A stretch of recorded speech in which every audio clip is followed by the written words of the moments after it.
Ini yang harus kita waspadai dalam hidup.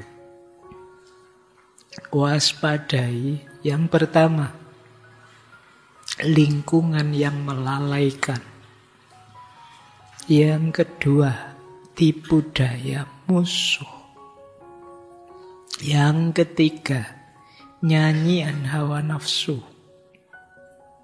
Yang keempat, buasnya syahwat. Dan yang kelima, angan-angan jiwa. Ini yang sering mendistraksi kita dari akhirat tadi. Yang pertama, lingkungan yang melalaikan. Ekosistem yang membuat kita lalai, lupa pada Allah. Pak, kos saya itu asik sekarang, Pak. Pagi, siang, malam, kamar sebelah itu karaokean terus. Saya wisok gabung sewaktu-waktu, jadi kadang sampai lupa sholat, kadang sampai. Ini berarti lingkungan yang melalaikan. Cari lingkungan yang mendukung. Karena kalau ada lingkunganmu, kalau terpaksa di lingkungan yang melalaikan, waspada terus. Jangan sampai kalian ikut lalai. Seperti dulu kata Ronggo Warsito, di zaman edan ketika semua orang edan, satu-satunya yang waras akan dianggap edan. Biasanya kalian tidak betah dianggap edan, terus kalian ikut gaya seperti yang lain. Sehingga kalian dianggap waras, padahal saat itu kalian berubah jadi edan. Hati-hati dengan circle, pertemanan. Kalau lingkunganmu toksik, ini kan bahasa kalian, bahasa psikologinya, circlemu toksik. Bahasa tasawufnya lingkungan kelalaian. Jadi ekosistem yang membuatmu lalai. Berarti toksik itu kan meracunimu. Racun yang paling dahsyat adalah racun yang membuatmu lalai dari Allah. Jadi kalau kalian diminta mendefinisikan toxic circle secara sufistik, itu adalah lingkungan yang membuatmu lalai. Circle yang membuatmu lalai dari Allah. Yang kedua, tipu daya.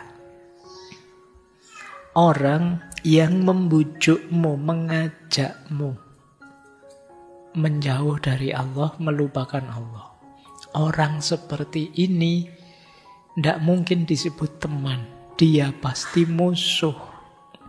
Meskipun sehari-hari kalian berteman dengan dia.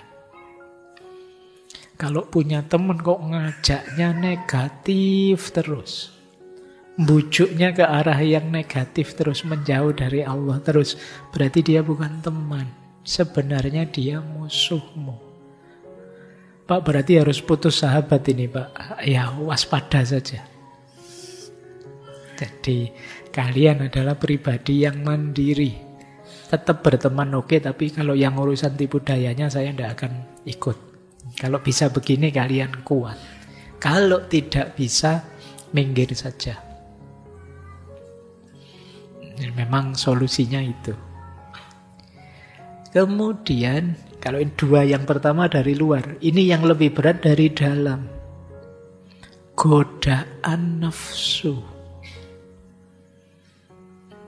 Perut ke bawah. Ini kita harus hati-hati. Ya kalian ngalamilah itulah. Godaan nafsu itu. Meskipun belum nikah, kadang-kadang ya pelampiasannya di HP-mu semua ada. Hati-hati. Godaannya nafsu itu kadang samar sekali.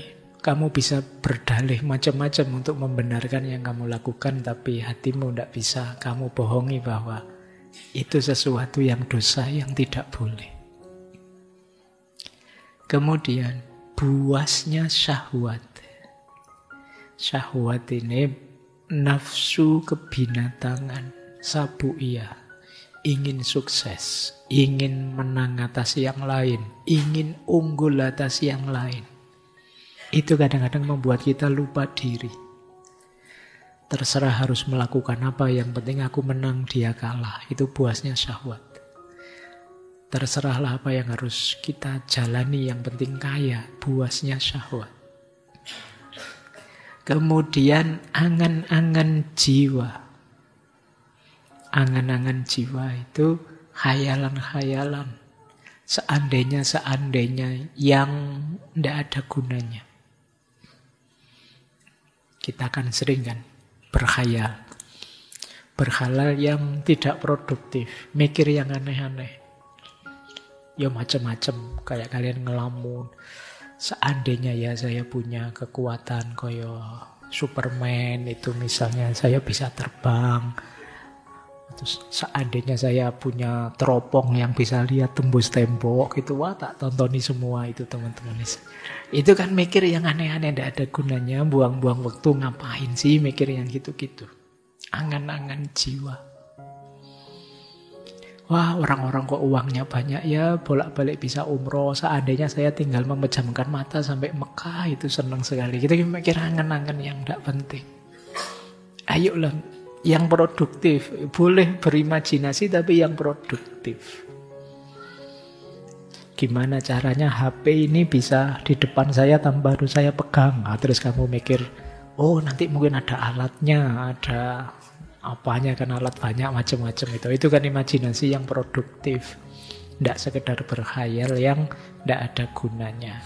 Hati-hati dengan angan-angan jiwa.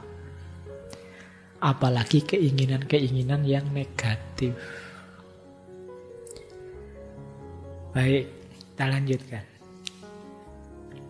Ketahuilah bahwa kebenaran akan didukung oleh penerimaan jiwa terhadapnya. Perhatikan sabda Rasulullah, istafti kolbak, mintalah fatwa kepada hatimu.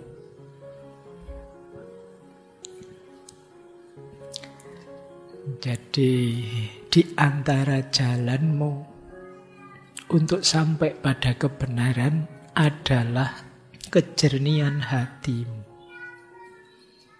Kalau hatimu sudah jernih, dialah yang bisa memfatwakan kebenaran. Maka tanyakan hatimu. Kadang-kadang engkau bingung, saya harus ini benar atau salah sih, hatimu lebih tahu. Makanya di hadis yang lain ada sabdanya Rasulullah, al-ismu itu mahaka fi sodrika wa karihta ayatoli'a alaihin nas. Dosa itu apa yang membuat, yang tidak engkau sukai.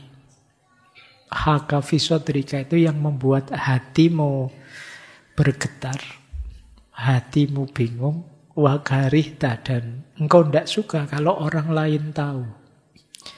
Jadi ciri, misalnya kalian tidak banyak, Pak, saya itu tidak banyak baca kitab kuning, jarang ngaji, Pak.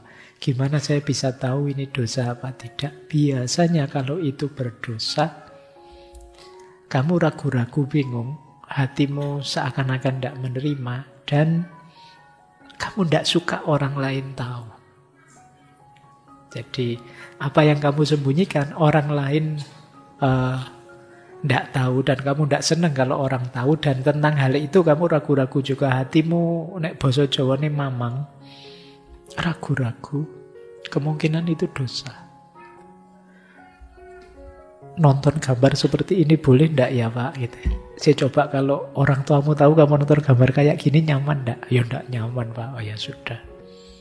Kamu lagi asik nonton TV, tiba-tiba ada adegan begitu. Terus pas ada orang tuamu, pas nonton bareng itu, biasanya kan terus jadi salah tingkah semua kan. Jadi sama ndak enaknya itu, kenapa hatimu ndak enak? Mungkin orang tuamu juga ndak enak. Tiba-tiba muncul adegan kayak gitu, terus jadi diam semua. Ya, jadi dosa itu begitu. Kamu ndak senang, ndak nyaman kalau ada orang lain tahu bahwa kamu melakukan itu dosa. Biasanya. Maka cara paling ampuh mendeteksi ini beres atau tidak, benar atau tidak, di hadis ini istafti qalbaka, coba minta fatwa hatimu. Tapi syaratnya hatimu harus bersih dulu, jernih dulu. Kalau hatimu sudah gelap, yo melakukan yang jelek-jelek, lah Pak saya asik-asik aja Pak gini, nah ya wis. Ya memang yang bermasalah hatinya. Jadi ya ndak sembarangan istafti qalbaka. Karena hati itu kalau dalam tasawuf kan ada 3 kategori, ada namanya qalbun salim, ada qalbun marid, fi qulubihim maradun fazadahumullahu marada. Ada yang ketiga, ada qalbun mayyit, hati yang sudah mati. Hati yang sudah mati, ya dia tidak kaget melakukan dosa, malah seneng. Menyakiti orang lain bangga. Itu hatimu jangan-jangan sudah mati. Alhamdulillah Pak, saya bikin hoax, sukses Pak. Semua orang bisa saya bohongi. Lu kamu dosa kok bangga, itu gimana? Jangan-jangan hatimu sudah mati. Dan tentu saja hati yang mati lebih berat lagi cara menghidupkannya. Kalau hati yang sakit, qalbun marid, hati yang kelelahan, itu mungkin lebih ringan. Tapi begitu qalbun mayyit, hatimu sudah mati, ya membangkitkannya lagi jauh lebih panjang dan berat. Oke, saya tambahi lagi. Ini sebenarnya belum ada separuhnya. Cuma ya enggak apa-apa, ya memang saya bilang ini trailer saja kok. Silahkan dilanjutkan sendiri nanti ngajinya, atau kapan-kapan kalau ada waktu kita kaji. Tentu saja di sesi yang berbeda. Ikatlah anggota tubuhmu dengan tali kendali ilmu. Gembalakanlah ambisimu dengan mengetahui betapa dekatnya Allah denganmu. Berdirilah di hadapannya layaknya seorang hamba yang memohon pertolongan. Niscaya dia engkau dapati penuh kasih dan sayang. Tadi kan yang tidak boleh, yang harus kita waspadai. Gimana Pak cara mengendalikannya? Kalau itu anggota tubuhmu, itu kan biasanya yang didorong oleh nafsu tadi, mengendalikan tangan, kaki, mata, telinga, ikatlah dengan ilmu. Semua yang dosa, yang maksiat, yang buruk, yang kamu lakukan, itu kalau ilmumu dalam dan luas, pasti kamu enggan melakukannya. Tentang kebohongan misalnya, kalau kamu ngerti benar efeknya kebohongan, kamu tidak akan melakukannya. Jadi tali paling kuat mengikat dirimu itu ilmu. Makanya jangan berhenti belajar. Semakin luas ilmumu, semakin baik perilakumu. Maka tali kendali anggota tubuhmu itu ilmu. Gembalakan ambisimu dengan mengetahui betapa dekatnya Allah denganmu. Kalau sudah ilmumu luas, sadarilah bahwa Allah itu dekat dengan kita. Selalu ngawasi kita. Ini kalau dalam tasawuf, kesadaran ini namanya muraqabah. Jadi kesadaran bahwa Allah selalu dekat dan mengawasi saya. Latih ini terus ya teman-teman. Di semua momen sadari, ini Allah lihat saya loh. Ini Allah ngawasi saya loh. Ini Allah. Itu akan lebih banyak ngontrol kita. Pak, saya sadar begitu sih Pak.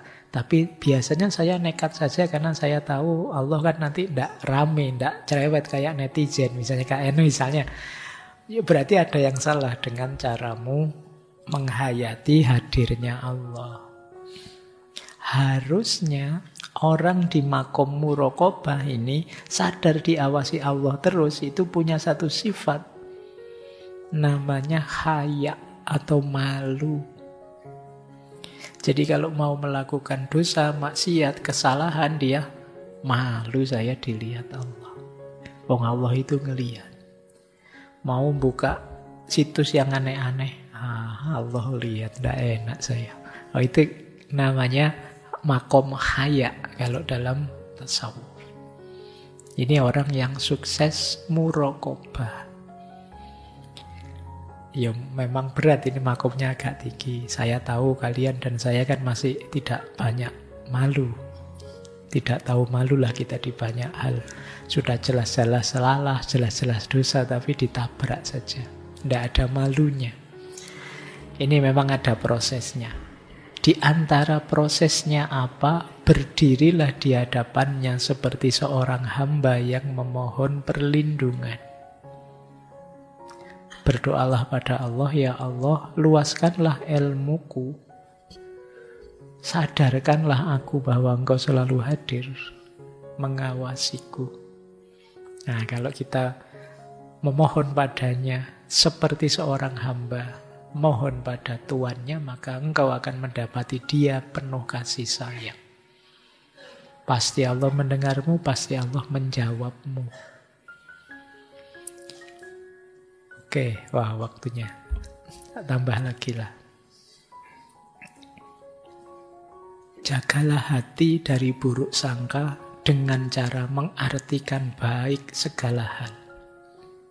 Buanglah kedengkian dengan cara memendekkan angan-angan. Dan tepislah kesombongan dengan cara merasakan kekuasaannya Allah. Jadi yang pertama, ayo menjaga hati dari buruk sangka. Ini yang berat. Kita itu sering pikiran negatif terus. Melihat apa-apa. Bahkan ada yang sampai buruk sangka pada Allah. Sehingga hidupnya isinya sambat terus. Menganggap hidup ini, wah Allah ini gimana sih ya? Ini kamu sering bilang begitu. Kok banyak bencana ini gimana katanya? Allah itu maha penyayang. Kenapa banyak bencana? Itu pertanyaan-pertanyaan gugatan.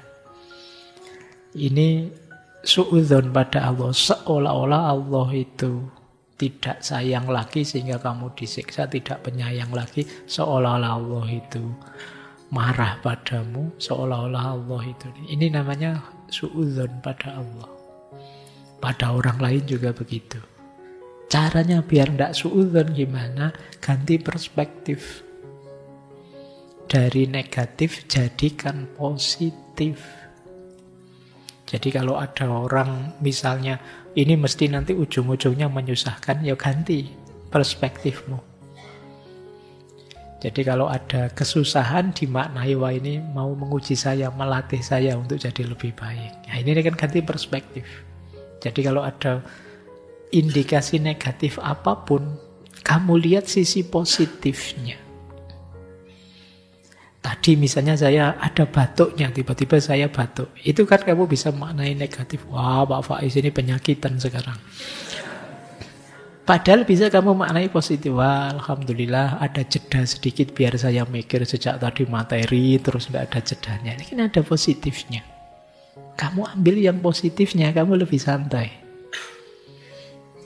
Kadang-kadang kita selalu ngambil sudut negatifnya. Duduk di depan, ya positifnya enak, kamu lihat saya, kamu bisa lebih fokus. Duduk di belakang, kamu lebih santai, lebih enggak. Jadi masing-masing ada positifnya. Ayo dilihat positifnya. Ini mengurangi suudzon. Yang kedua, buanglah kedengkian dengan cara memendekkan angan-angan. Di antara penyakit yang paling merusak dalam diri kita itu dengki. Dengki itu ingin melihat orang lain hancur. Entah dengan cara apa. Ingin sekali melihat orang lain jatuh. Itu dengki namanya. Orang dengki itu penyakit yang kalau dalam Al-Quran bahkan kita diminta berdoa secara khusus. Dari orang dengki. Wa min syarri hasidin idza hasad. Kenapa? Orang dengki itu kadang rela kehilangan apa saja asal yang dia benci hancur, yang dia dengki kalah, yang dia dengki rusak. Ini namanya dengki. Dengki itu satu-satunya penyakit yang kembar dengan penyakitnya setan. Setan itu iblis itu waktu diturunkan ke bumi, karena kesalahan yang dia lakukan adalah dia tidak terima kalau Adam itu dimuliakan sedemikian rupa. Maka dia bersumpah sampai besok-besok, aku akan menyesatkan anak Adam. Jadi dia rela keluar modal banyak, keluar tenaga, keluar biaya, yang penting anak Adam tersesat. Itu iblis. Nah, kalau ada orang seperti itu, terserah apapun akan saya lakukan, termasuk bikin postingan sebanyak-banyaknya. Asal orang yang saya dengki ini jatuh namanya, kemudian dibenci orang dan lain sebagainya, ini namanya dengki. Hati-hati, kalau kata Syekh Abdul Qadir Jailani, dengki itu seperti api dalam hati yang menghanguskan pemiliknya sendiri. Dia termasuk salah satu penyusup yang masuk dalam diri kita, merusak semua kebaikan kita. Orang dengki biasanya kadang bisa kalap, lupa dengan norma yang baik-baik tadi. Hati-hati. Ya mungkin kadang-kadang kamu khilaf, kamu apa, tapi begitu sadar ada bibit-bibit kedengkian, segera bersih-bersih sebelum dirimu sendiri hancur. Caranya apa? Pendekkan angan-angan. Orang dengki itu biasanya mikirnya, kalau nanti dia jatuh, aku puas, aku lega. Kalau nanti mesti pikirannya ke arah sana. Angan-angannya adalah, aku bisa nyaman, aku bisa tentram, aku bisa bahagia. Kalau yang saya benci itu kemudian jatuh. Sudahlah, kita pendekkan angan. Mikirnya jangan sejauh itu. Semuanya sudah digariskan oleh Allah. Ngapain kita menyiksa diri kita sedemikian rupa? Mari kita lebih fokus ke diri kita saja. Oke, itu yang kedua. Yang ketiga, tepislah kesombongan dengan cara merasakan kekuasaannya Allah. Jadi, kalau teman-teman merasa besar, merasa bisa, merasa penting, merasa lebih baik dari orang lain siapapun itu, cepat-cepat kembalikan ke Allah bahwa ini semuanya anugerahnya Allah, kuasanya Allah. Kadang-kadang kalau ada kasus-kasus terbongkarnya kejelekan orang lain, terbukanya aib orang lain dan lain sebagainya, itu diam-diam kita merasa lebih tinggi dari orang itu. Kita merasa lebih hebat dari orang itu. Kita merasa lebih bersih dari orang itu. Ini kesombongan. Maka caranya adalah kembalikan semuanya pada Allah. Alhamdulillah ya Allah, anugerahmu. Aku tidak melakukan aib seperti yang dilakukan oleh orang itu. Jadi ini dari Allah, bukan saya. Alhamdulillah ya Allah, aku masih Engkau jaga tidak melakukan keburukan itu. Jadi semua kembalikan ke Allah. Semua adalah kuasanya Allah. Jangan didaku sendiri bahwa, oh ini aku, ternyata aku hebat ya. Meskipun aku melakukan ini itu masih terjaga dari salah ini, berarti aku pinter. Ternyata aku lebih bersih dari dia. Dia kalau ngomong ngaco maki-maki, postinganku sopan semua, ada dalilnya semua, ada ininya semua. Ini merasa bersih, merasa tinggi, dan itu kesombongan. Kesombongan ada yang mendefinisikan ini syirik yang khafi. Kamu ingin nandingi Allah seolah-olah kamu yang bisa, padahal itu anugerahnya Allah. Seolah-olah kehebatanmu darimu, padahal itu anugerahnya Allah. Maka kembalikan semuanya